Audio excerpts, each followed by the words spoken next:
Live from Denver, and now Kendall Kaut will break it all down with X's and O's and really what happened, also some analytics as well. And Kendall, the best team won. It wasn't like easy, but eventually they just wore down UC Santa Barbara. Was there a time, though, at all where you started to wonder, my God, they don't look any different than they did the last couple of games of the regular season? Yeah, Smokey, I did. At halftime, I was real worried this would be the last time I'd ever talk to Adam Flagler. Defense could not have been worse in that first half. UCSB shoots 70% from two-point range, got to the paint at will. Absolutely not the strategy for Baylor. I talked to 9 different Baylor players in the locker room, and they were ecstatic after the game, but they certainly knew that first half was not what they wanted Baylor basketball to be. Kendall, do you think that the defensive renaissance we saw was a matter of the athlete gap, or do you think that's something that can stick around? That's been the question all year, Paul. When they have these nice moments like the Gonzaga game or some other stretches this season, you wonder, okay, can Baylor bottle this up and continuously do that? I think there certainly was an athletic gap between what Dale Bonner, Adam Flagler, L.J. Cryer, Keontae George, and Bridges, John, Josh, everybody else can do and what UCSB could do. But the intensity and effort were just a lot different. I asked each of those 9 guys I talked to, what was the difference first half and second half between the defense, and all pinpointed effort.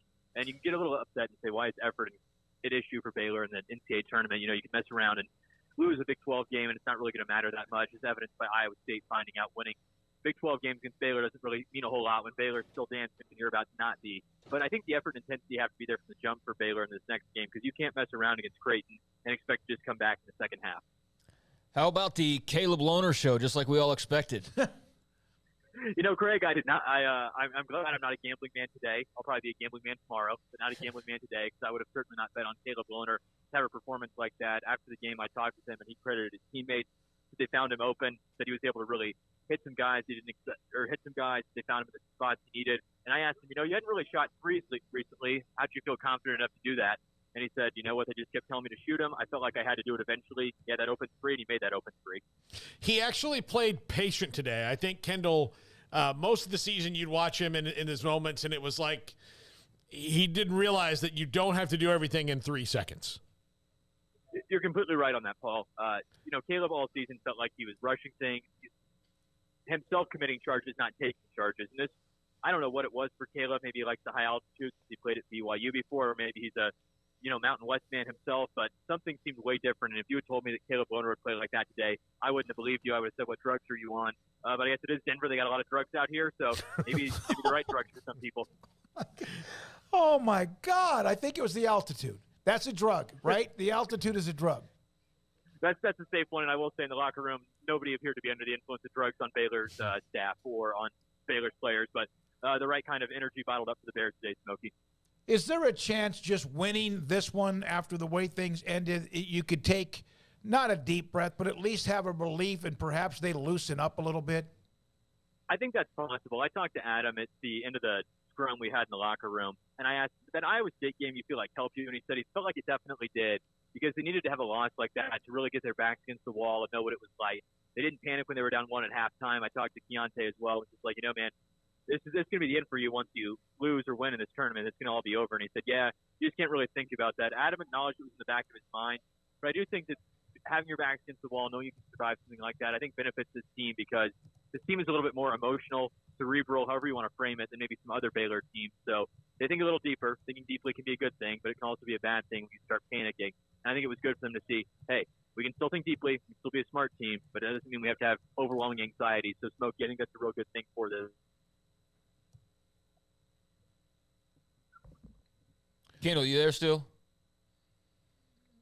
Yeah, can you hear me, Craig? Okay, yeah, I go can ahead. hear I'm you sorry, now. we lost you for a second. There we go. So we saw Langston Love for, about 5 minutes in there, but we were just talking to Darby Brown a little while ago, and she was saying that he still appears like he's obviously bothered by that eye injury. Just any insight on your part, any expectation, and just clearly your thoughts on the little bit we did see of him today, but what do you think that means moving forward for Langston Love? I think he played pretty well in some stretches today, Craig. I think it's nice with how well Dale Bonner has played, especially at point guard. The Bears won't have to rely upon Langston Love to be good, and if Caleb Lohner plays like this, you've got 9 other guys that can go. Nice stretch for Baylor. I think the good thing about Langston is if Creighton just looks too good offensively because their guards are going to be quicker and better size than UCSB's, where you can put Langston Love in there and warm up, see what the goggles on a little bit later, was making a lot of threes. So I have some optimism that Langston can go on Sunday if needed for Baylor. Kendall, so obviously Creighton, Paul, what year was that when they played Baylor? It was 2013, 14? Yeah, something like that. They played that in San Antonio. Baylor took out the state of Nebraska. They beat the Huskers, and then they also beat Creighton to get to, what was it, the Elite Eight? No, they went to Long Beach. I can't remember that year. But so your thoughts about what that you saw today was better? Was effort enough, or was there something X's and O's that Scott Drew and his staff also did on defense? I think effort probably explains about 80% of it, Smokey. The other 20% is that when Baylor has ball screens, they switch screens a little bit too lackadaisically, and that was the word that both John and Adam used. And it was kind of like lackadaisical, the word of the day that two guys would randomly pick it. But they don't want to switch screens. If you're playing, pickup basketball game at the rec center, you switch screens because you don't have the buy-in or the communication with some random guy you just met who might do accounting and you might have another job on the street. But for a defense that's kind of synchronized and plays together, Baylor's goal today was to trap the ball screen. And so UCSB's really good point guard would have to pass. And kind of similarly to how teams play Baylor, they don't want Adam Flagler to beat them. They want Flo Thamba or John or Josh to have to make plays. That's what Baylor wanted to do today. But I talked to Flo after the game, and he was like, yeah, early on, I don't know why we just started switching because that wasn't the game plan. That wasn't our scouting report. Baylor got back into attention to detail with scouting report. When I talked in Kansas City to LJ, he said one of their biggest mistakes against Iowa State was they had a game plan, and they deviated from it for what he didn't know any reason either. And so it was nice to see Baylor had a game plan, trapped the ball. They went back to that game plan, trapped the ball, and in the second half, UCSB scores 20 points, scores 0.67 points per possession, which over a full season would be way worse than the nation's worst offense averages. I think that's attention to detail Baylor should have. These guys aren't dumb. Right? It'd be one thing if you were just like, look, Scott Drew recruited a bunch of guys that you wondered how they even got into Baylor. These are smart kids. I think they can do it.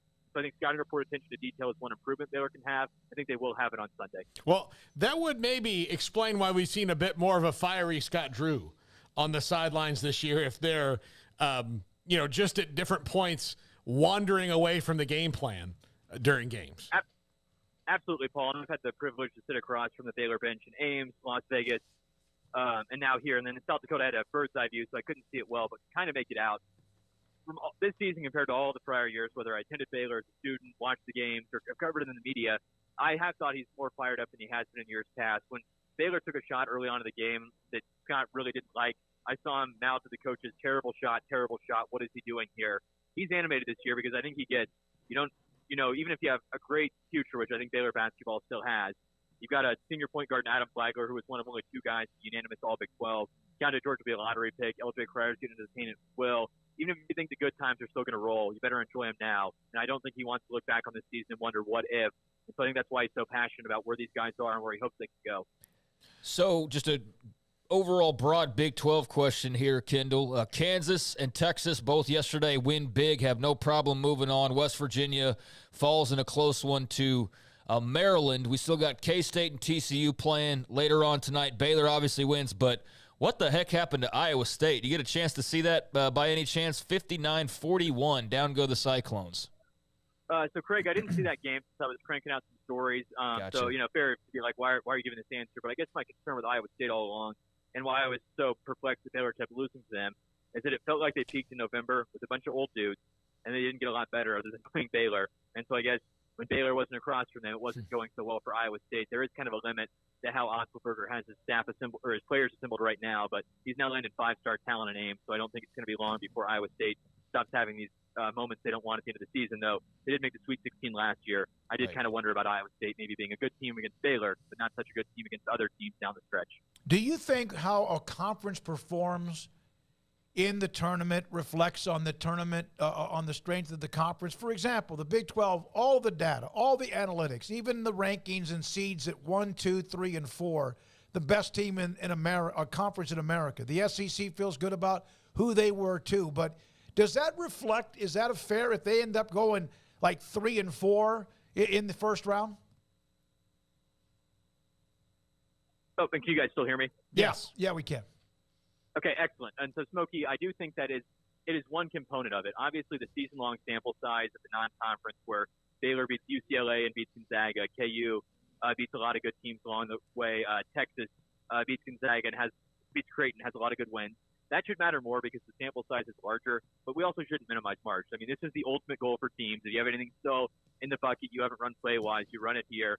And for all the talk that, maybe clutch isn't actually real, well, I think it still is, even if the analytics fail to capture it, as nerdy as I am and as much as I love the analytics. So Big 12 made a big deal. They've won the last 2 national championships. I don't know how they're going to frame if Texas wins the national title, if that's a Big 12 title or not. But I do think it matters in March, and you can't minimize it. If the Big 12 had gone 0-8 day one, I don't think Kansas is going to lose, or Texas. But let's say the Big 12 had no teams left in the tournament by the end of this weekend. I think that would be a real black eye on the Big 12's mark and what they thought about themselves as a conference. So I think March shouldn't be everything, but I do think sometimes it's minimized too much to say, well, look at what we did in November and December. Well, that's great. Iowa State can say what you did in November and December, but ultimately the goal of the sport is to peak in March. And so I think that probably should matter more than necessarily what you did in November against a certain team that's way different now. If Texas wins the national championship or a Final Four, whatever they do, it is a Big 12 accomplishment. It also then leads to, just like we talk about Houston or maybe one day Gonzaga entering the Big 12, how it gets stronger, or maybe even, who knows, Arizona, same thing the SEC can say with the incoming of UT in a couple of years, but not right now. It'd be great for the Big 12. Win 3 in a row. Whoever does it would be fantastic. Texas, Kansas, and Baylor. Kendall, thank you. You got anything else for Kendall? Yeah, Kendall, Creighton. Your thoughts on Creighton here in the second round? Yeah, Craig. So I watched them earlier this season. My roommate, my first year in law school, actually went to Creighton. So I remember back in 2014, I had just graduated from Baylor. My buddy had just graduated from Creighton. We didn't even watch the game together to not get in fights about it. And I don't think anybody expected us, the Baylor Bears, to 30-piece Creighton back then. So original thought would be Baylor Shireman, really good guard. His size, I think, is going to give Baylor some trouble. Cal Brenner at 7'1" will give Baylor some trouble. But I also think the Big East is a pretty good league. They don't have any guards like Baylor has either. So a true coin flip game, I would guess Creighton will probably open as a 1-point favorite. I would lean Baylor in this game, but if I had to give a confidence prediction, I'd say 60% chance Baylor wins. I wouldn't be shocked by anything. But my hope is what happens second half defensively happens for Baylor, and we're all in Louisville next weekend. All right, Creighton. Kendall, thank you very much. Baylor and Creighton coming up on Sunday. Texas, Kansas, Baylor are in. Iowa State, West Virginia out. Kansas State, TCU playing this evening. Yeah, let's be very clear.